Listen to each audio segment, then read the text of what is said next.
안녕하십니까? 여러분, 어린 자녀들이 아플 때 매우 속상하시죠? 툭 하면 열이 나고 감기약을 달고 자는 아이를 보면 애가 면역력이 약한가? 면역력에 좋다는 음식을 찾아서 먹여야 하나? 등 고민하는 부모가 많습니다. 특히 요즘 같은 코로나19 팬데믹 상황에서는 면역력에 더욱 관심을 갖게 됩니다. 그래서 오늘은 아이를 위한 면역력 수업이라는 책을 소개합니다. 이 책의 저자는 서울대학교 의과대학을 졸업하고 가정의학과 전문의로 일하는 박지영입니다. 세 아이를 키우는 엄마이면서 가정의학과 의사로서 진료 현장에서 쌓아온 경험을 토대로 부모들이 꼭 알아야 하는 내용을 쏙쏙 알려주고 있습니다. 그러면 책의 주요 내용을 살펴보도록 하겠습니다. 1. 면역이 뭐예요?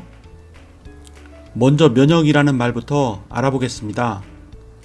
면역은 한자로는 면할면 전염병력으로 감염병을 면하게 해주는 것으로 읽을 수 있습니다. 그렇기 때문에 면역이라는 것이 방패나 보호막처럼 우리를 외부의 적과 분리해주는 어떤 것이라고 생각하기 쉽습니다. 참고로 감염병과 전염병에 대하여 알아보겠습니다. 감염병과 전염병. 감염병이란 바이러스, 세균, 완충류, 기생충이 원인이 되어 발생하는 질병을 말하고, 전염병은 감염병 중에서도 다른 사람에게 옮아갈 수 있는 병을 말합니다. 우리나라에서는 2010년부터 공식적으로 전염병이라는 말은 쓰지 않고 감염병만 쓰고 있습니다. 사람 사이에 옮아가지 않는 감염병도 많은데 전염병이라는 말 때문에 불필요한 공포감이 생길 수 있기 때문입니다. 우리 몸의 면역의 두 단계. 우리 몸의 면역은 두 단계로 이루어집니다. 바로 내재 면역, 선천 면역과 획득 면역, 후천 면역입니다. 내재 면역은 간단히 말하자면 건강한 몸 자체입니다. 건강한 피부와 점막, 그리고 거기서 분비되는 항생물질들, 제대로 작동하는 내재 면역 세포들과 자연 항체, 그리고 체내 유익균을 말합니다. 획득 면역은 말 그대로 후천적으로 갖춰나가는 면역 능력입니다. 척추동물에만 있는 특별한 면역 능력이고, 면역 세포 중에서도 림프구에만 이 능력을 가지고 있습니다.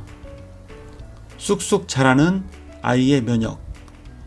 아기들은 엄마 뱃속에서 태반을 통해 엄마와 비슷한 수준의 보호항체를 받아서 가지고 있습니다.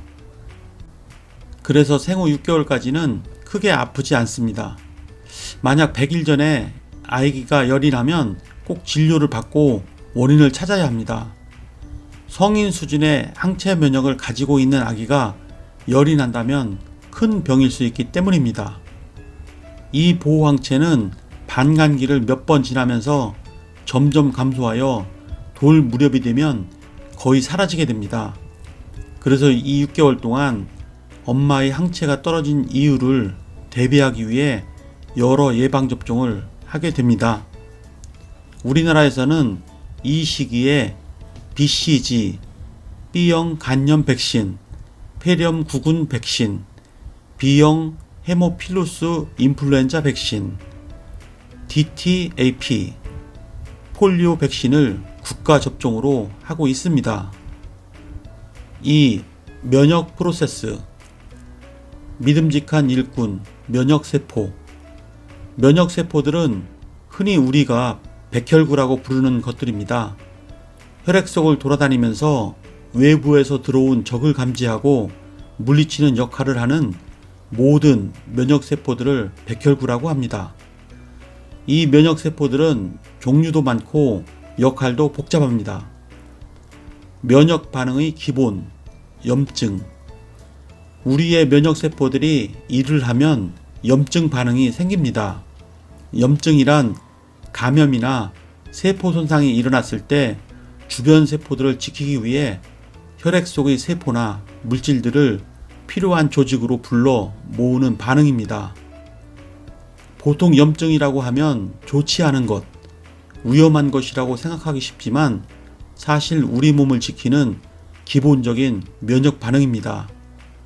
예를 들어 칼에 손가락이 베었을 때 손가락이 붓고 아프고 붉게 변하는 것도 염증 때문인데, 피부 방어막이 뚫리면서 침입한 세균들을 물리치고 다친 부분을 수리하기 위해 필요한 각종 세포들과 물질들, 수분이 모여들기 때문입니다.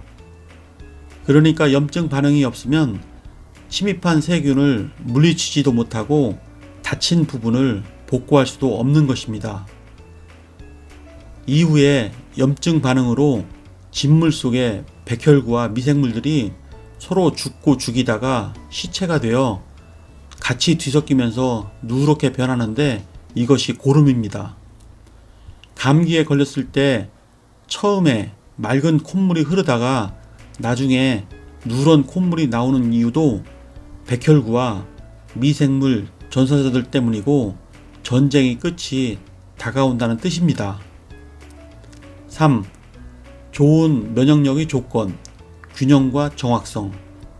면역의 핵심은 정확성과 균형입니다.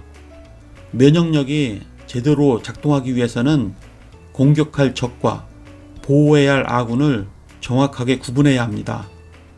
엉뚱한 대상을 공격하면 알레르기나 자가면역 질환이 생기고, 공격해야 할 적을 내버려두면 암이 생기거나 감염병이 발생합니다.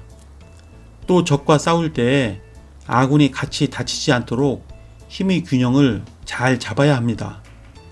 지나친 공격으로 면역 과잉 반응이 생기면 스스로 자기 세포들까지 파괴하는 상황에 이르기도 합니다. 4. 항생제, 아껴야만 하는 인류의 무기. 우리가 쓰는 약 중 항생제만큼 두 얼굴을 가진 것도 없습니다. 항생제는 질병을 일으키는 세균에 대항하기 위해 우리에게 꼭 필요한 무기입니다. 그것은 반박할 수 없는 사실입니다. 하지만 항생제 오남용으로 인한 다제 내성균 발생은 이미 심각한 수준으로 인류를 위협하고 있고, 생애 초기 우리 몸의 면역세포의 교사이기도 한 체내 유익균이 반복적인 항생제 사용으로 인해 다양성을 잃으면 각종 질병이 발생할 수 있습니다. 이상으로 책의 주요 내용을 살펴보았습니다. 아이를 위한 면역력 수업에서는 면역과 면역 프로세스에 대하여 자세히 설명해주고 있습니다. 또한 좋은 면역력의 조건, 면역력의 핵심인 균형과 정확성에 대해서도 설명하고 있습니다. 이 책을 통해 아이를 위한 면역력을 이해하는 데 도움이 되셨다면 구독과 좋아요 부탁드립니다. 그러면 다음 시간에 뵙겠습니다. 감사합니다.